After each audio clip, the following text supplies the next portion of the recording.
Hi everyone. Today we are going to look at the reading passage যেটা হচ্ছে আপনার practice test 3 এর মধ্যে রয়েছে। এটার প্যাসেজের টাইটেলটা হচ্ছে spoken corpus comes to life. তো আমরা ফার্স্টে কোশ্চেনগুলো একটু দেখে আসি। সো কোশ্চেন্স 1 to 6, তো আপনার 1 থেকে আমাদের এই 6 পর্যন্ত কোশ্চেন দেওয়া আছে। কোশ্চেনের টাইপটা হচ্ছে যে আমাদের যেই প্যাসেজের মধ্যে প্রায়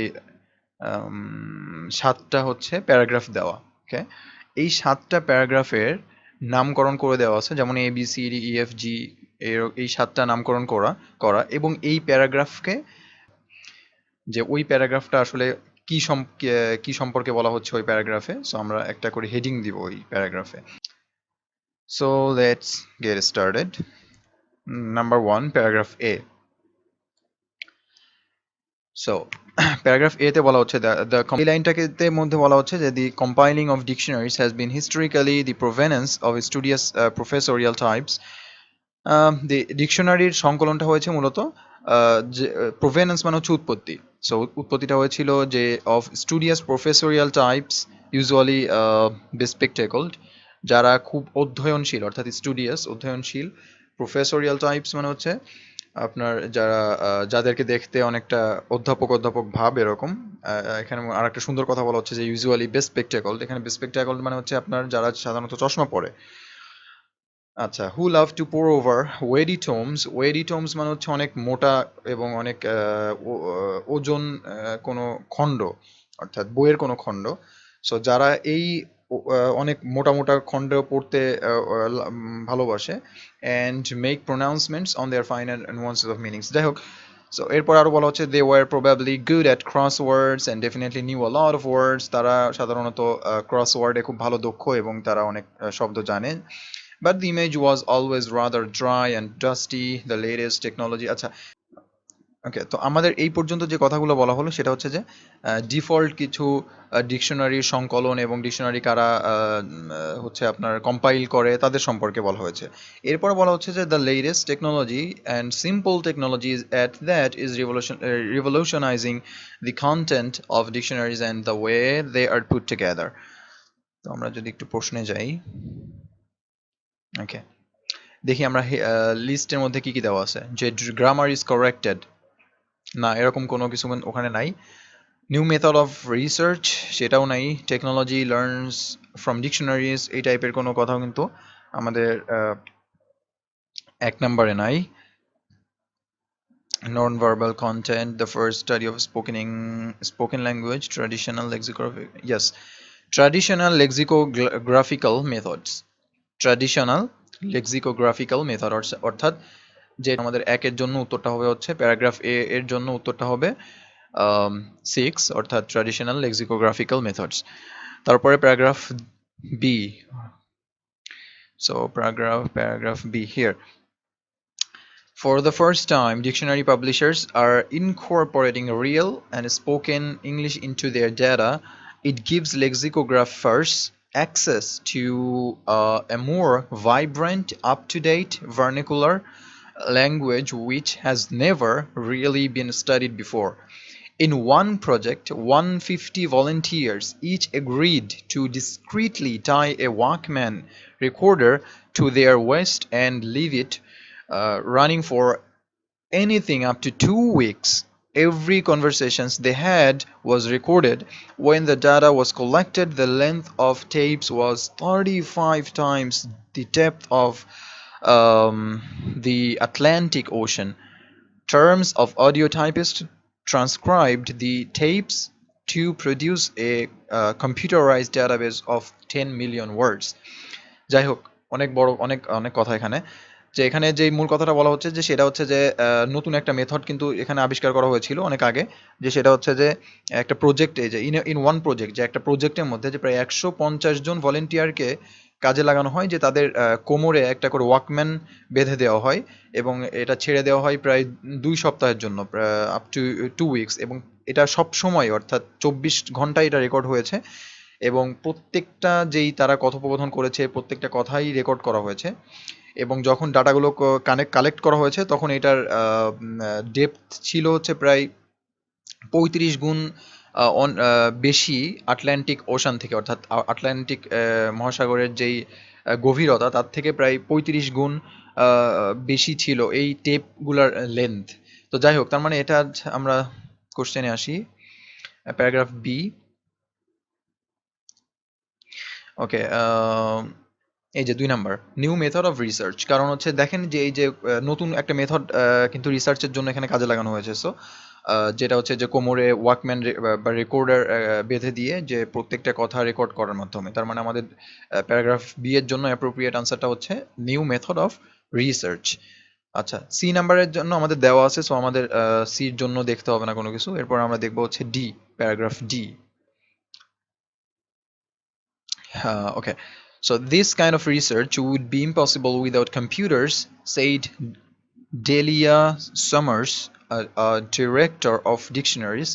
It has transformed the way lexicographers work. If you look at the word like, you may intuitively think that the first and the most frequent meaning is the verb, as in I like swimming. যাই হোক, এখানে মূল যে কথাটা বলা হচ্ছে সেটা হচ্ছে যে একটা ওয়ার্ডের কথা বলা হয়েছে, যে আপনি যদি একটা ওয়ার্ডের দিকে দেখেন যে লাইক, লাইক যে ওয়ার্ডটা, তো আমাদের সাধারণত আমরা ফার্স্টে যে চিন্তা করব এই ওয়ার্ডের অর্থটা সেটা হচ্ছে যে ভার্ব হিসেবে। যেমন আই লাইক সুইমিং, আমি সাঁতার কাটা পছন্দ করি। তার মানে এখানে কিন্তু এই লাইকটা কিন্তু একটা ভার্ব হিসেবে ইউজ হয়েছে এই লাইনটার মধ্যে। তার মানে সাধারণভাবে লাইকটা শুনলেই আমরা বুঝি যে এটা একটা ভার্ব, যেমন আই লাইক সুইমিং বা I like this colour or that whatever that is। তার মানে আমাদের কিন্তু এই যে এই লাইকটা দ্বারা আমাদের মাথার মধ্যে ফার্স্টে আসছে কি, এটা একটা ভার্ব। এই কথাটা এখানে বলা হলো। It is not, it is the preposition, as in she walked like a ডাক। যেমন দেখেন, কিন্তু সবসময় কি এই লাইকটা কি ভার্ব হিসাবে ব্যবহৃত হবে? যেমন এখানে শি ওয়াকড লাইক এ ডাক, যে সে হেঁটেছিল, বা লাইক এ ডাক অর্থাৎ একটা হাঁসের মতো সে হেঁটেছিল। দেখেন এই যে এই লাইনটার মধ্যে কিন্তু লাইকটা কিন্তু ভার্ব হিসেবে ব্যবহৃত হয়নি, কারণ এখানে ভার্বটা হচ্ছে ওয়াক, আর লাইকটা হচ্ছে এখানে প্রিপোজিশন হিসেবে ব্যবহৃত হয়েছে। So just because a word or phrase is use doesn't mean it ends up in a dictionary. তার মানে যে কোনো একটা ওয়ার্ডের যে অর্থটা, অর্থাৎ যেমন লাইক এখানে প্রিপোজিশন হিসেবে ব্যবহৃত হয়েছে, এটা কিন্তু ডিকশনারিতে থাকবে না, যে ডিকশনারিতে যে like is used in as preposition in this sentence, এভাবে কিন্তু থাকবে না। এই কথাটা এখানে বলা হচ্ছে। The sifting out process is as vital as ever, but the database does allow lexicographers to search for a word and find out how frequently it is used, something that could only be guessed at intuitively before. So 10 নম্বরটা, accurate word frequency counts। তাড়াতাড়ি এই ওয়ার্ডগুলা কত বারবার ব্যবহৃত হয় তার একটা গণনা। সো ওই প্যাসেজটার মধ্যে কিন্তু এই টাইপেরই কথা বলা হয়েছে, যেমন ওই লাইক দ্বারা যেখানে বোঝানো হয়েছে যে সাধারণত আমাদের মাথায় কেন লাইকটা ভার্ব হিসেবে ব্যবহার মানে সবসময় লাইকটা ভার্ব হিসেবেই আমরা চিন্তা করি, তার কারণ হচ্ছে এই লাইকটা ভার্ব হিসেবে ফ্রিকুয়েন্টলি এটা ইউজ হয়, তাই না? এই জন্যই তার মানে আমাদের ওইটার আনসার হবে অ্যাকুরেট ওয়ার্ড ফ্রিকোয়েন্সি কাউন্টস। ওকে, তারপর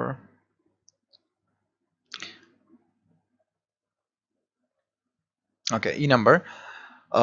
Researchers have found that written English works in a very different way to spoken English. The phrase "say what you like" literally means feel free to say anything you want, but in reality it is used, evidence shows, by someone to prevent the other person voicing disagreement. The phrase "it's a question of" crops up on the database over and over again. It has nothing to do with the inquiry, but it's one of the most frequent English phrases which has never been in a language learner's dictionary before. It is now. তার মানে বিভিন্ন ফ্রেজের কথা কিন্তু এখানে বলা হচ্ছে। যেমন দেখুন একটা phrase say what you like, যে তোমার যা ইচ্ছা তুমি তাই বলো। এটা লিটারালি যে মিনিং, অর্থাৎ এটার একদম আক্ষরিক যে অর্থ সেটা কি, যে feel free to say anything you want, অর্থাৎ তুমি যা ইচ্ছা তুমি তাই স্বাধীনভাবে তুমি বলতে পারো, কিন্তু আসলে কি তাই? যেমন সে হোয়াট ইউ লাইক, এটার আসলে ইন রিয়ালিটি আর বাস্তবে এটাকে ইউজ করা হয় যেমন এভিডেন্স শোজ, যে বা প্রামাণিকভাবে যদি কেউ কোনো ব্যক্তিকে ভয়েসিং ডিসএগ্রিমেন্টের ক্ষেত্রে যদি বলে, যেমন কেউ তর্ক করছে, সেক্ষেত্রে আমি বললাম যে say whatever you like, say what you like, যে তোমার যা ইচ্ছা তুমি তাই বলো। তার মানে এখানে কিন্তু সে হোয়াট ইউ লাইক এটা একটা ফ্রেজ, এবং এটার লিটারালি মিনিংটা হচ্ছে যে feel free to say anything you want, but এটা ইউজ করা হয় বা এটা রিয়ালি বাস্তবে এটা হচ্ছে ভয়েসিং ডিসএগ্রিমেন্টের ক্ষেত্রে ব্যবহৃত হয়।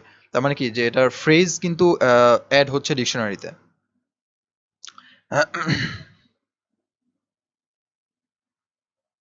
ওকে, so new phrases enter dictionary, তার মানে আমাদের ওটার আনসার হবে হচ্ছে 8 number, new phrases enter dictionary. তারপরে হচ্ছে আমরা প্যারাগ্রাফ ই তো দেখলাম, এবার হচ্ছে paragraph F.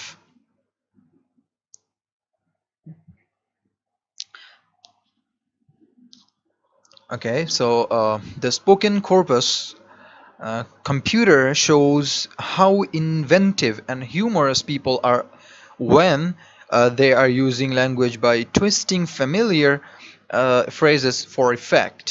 It also reveals the power of the pauses and noises we use to play for time, convey emotion, doubt, and irony. অর্থাৎ সো এখানে যে কথাটা, মূল যে কথাটা বলা হচ্ছে সেটা হচ্ছে যে যেমন অনেক যারা রসিক যে লোক রয়েছে, যেমন হিউমারাস পিপল, তারা কি করে যে অনেক সময় অনেক তারা ল্যাঙ্গুয়েজ বা অনেক ওয়ার্ড ইউজ করে যেগুলো কি অনেক টুইস্টিং, অনেক মজাদার, এবং অনেক কথার মধ্যে অনেক প্যাচ থাকে, যদি আমি সোজা সোজা কথায় বলতে যাই। যাই হোক, তারপরে আরো বলা হচ্ছে যে it also reveals the power of the pauses and noises we use to play for time, যেগুলো আমরা সময়, তারপরে কনভে ইমোশন বা কোনো আমাদের ইমোশনকে বহন করা এমন কোনো যেগুলো ইমোশনকে বহন করে এমন ওয়ার্ড, তারপর হচ্ছে আপনার ডাউট যেটা সন্দেহ, তারপর আইরনি ইত্যাদি। এই ওয়ার্ডগুলা হচ্ছে আপনার ডিকশনারির মধ্যে এই ওয়ার্ডগুলার যে বিষয় আছে সেগুলো এখানে এই প্যারাগ্রাফের মধ্যে বলা হয়েছে। সো আমরা যদি ওকে, সো দেখেন নন ভার্বাল কন্টেন্ট, তার মানে মৌখিক অর্থাৎ ভার্বাল না এমন কন্টেন্ট যেগুলো, যেমন ইমোশন। ইমোশন কি কোনো ভার্বাল কোনো বিষয়? আপনার ইমোশন কি আপনি মুখ দিয়ে প্রকাশ করে বোঝাতে পারবেন? এরকম না। তার মানে নন ভার্বাল কন্টেন্ট, তার মানে আমার এফ নাম্বারটা হচ্ছে এটা অনেক ইজি ছিল, যে নন ভার্বাল কন্টেন্ট। তারপরে হচ্ছে G number, for the moment, those benefiting most from the spoken corpus are foreign learners. Computers allow lexicographers to search quickly through more examples of real English, said Professor Geoffrey Leach of Lancaster University. নাম তো এটা উচ্চারণটা কেমন আমি জানি না। They allow dictionaries to be more accurate and give a feel for how language is being used. The spoken corpus is part of the larger British national corpus, an initiative carried out by several groups involved in the production of language learning materials, publishers, universities, and the British Library. তার মানে আমাদের uh, uh, an initiative carried out by several groups involved in the production of language learning materials, publishers, universities, and the British Library.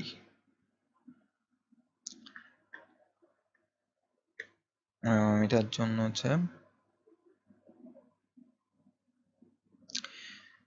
A cooperative research project, যে একটা সমন্বিত একটা রিসার্চের একটা project. যেমন দেখেন এখানে কিন্তু এর লাস্ট লাইনটা পড়লে আপনি এটার উত্তর খুব সহজে বুঝতে পারবেন, যে পাবলিশার্স, ইউনিভার্সিটিজ, তারপরে হচ্ছে এবং ব্রিটিশ লাইব্রেরি, এই যে এদের সমন্বয়ের এই যে যেই এই টোটাল এদের সমন্বয়ে যে একটা spoken corpus is a part of, যে কথাগুলো বলা হচ্ছে যে এদের সমন্বয়ে কিন্তু এই ডিকশনারি এই কাজগুলো আরো অগ্রগতি মানে করা হয়েছে আর কি, অগ্রগতি হয়েছে। সো এটার আনসারটা হবে হচ্ছে এ কোঅপারেটিভ রিসার্চ প্রজেক্ট। ওকে, তারপরে আমাদের হচ্ছে কোশ্চেন 7 to 11। এখানে হচ্ছে যে যেই শূন্যস্থান দেওয়া আছে এখানে নট মোর দ্যান 3 অর্থাৎ তিনটার বেশি ওয়ার্ডস বসানো যাবে না, এমন এক একটি করে একটি বা দুইটি বা তিনটি সর্বোচ্চ ওয়ার্ড বসতে পারবে এই শূন্যস্থানগুলোতে বা গ্যাপগুলোতে।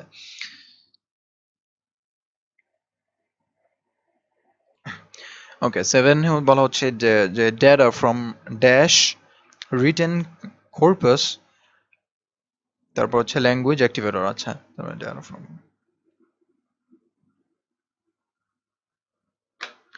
দেখেন সি নাম্বারটা দেখেন, this has been the basis along with an existing written corpus for the language activator. এই যে তার মানে আমাদের এখানে আসবে হচ্ছে এক্সিস্টিং ওয়ার্ডটা এখানে বসবে, যে data from existing written corpus. 8 number, keywords and dash language activator থেকে আমাদের কি হচ্ছে যে কিওয়ার্ডস এবং ড্যাশ লিখে আসি, যেমন এখানে দেখেন যে keywords such as eat are followed by related phrases such as wolf down।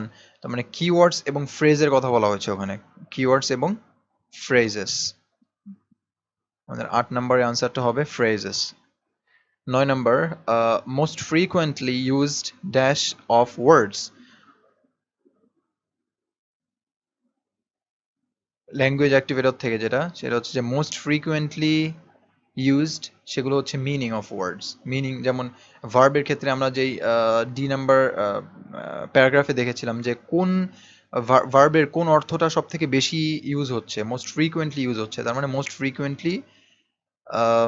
Used most frequently used meaning of words. তারপরে difference between written and spoken, এটা হবে এখানে হবে হচ্ছে স্পোকেন ইউজ। ওকে, তারপর হচ্ছে 12 number, choose the appropriate letter A to D and write it in box 12 on your answer sheet. 12, why was this article written, এই আর্টিকেলটা কেন লেখা হয়েছিল। To give an example of a current dictionary, বর্তমান যেই ডিকশনারিগুলো রয়েছে তার কি কোনো এক্সাম্পল বা তার কোনো উদাহরণ দেওয়ার জন্য আমরা এক একটা করে কাটি, যেমন কোনটা কোনটা হতে পারে না এবং কোনটা কোনটা হতে পারে। যেমন এই টাইপের আনসারগুলোর ক্ষেত্রে আমরা সবসময় এই কাজটা করতে পারি যে কোন কোন অপশনটা আমাদের হবে না আমরা শিওর, সেগুলোকে আমরা বাদ দিয়ে দিব, এরপর যেটা যেটা হতে পারে বা আমাদের মধ্যে সন্দেহ রয়েছে সেগুলোকে রাখবো, তারপর আমরা আবার এগুলো নিয়ে দেখবো। সো ফার্স্ট এটা যে to give an example of current dictionary, যে ডিকশনারির সম্পর্কে উদাহরণ দেওয়া হয়েছে না, এটা দেওয়া হয়নি। আচ্ছা, তারপরে two announce a new approach to dictionary writing, dictionary লেখার ক্ষেত্রে যে নতুন দিকে যে অ্যাপ্রোচ করা হয়েছে সেইটার অ্যানাউন্স করা হতে পারে।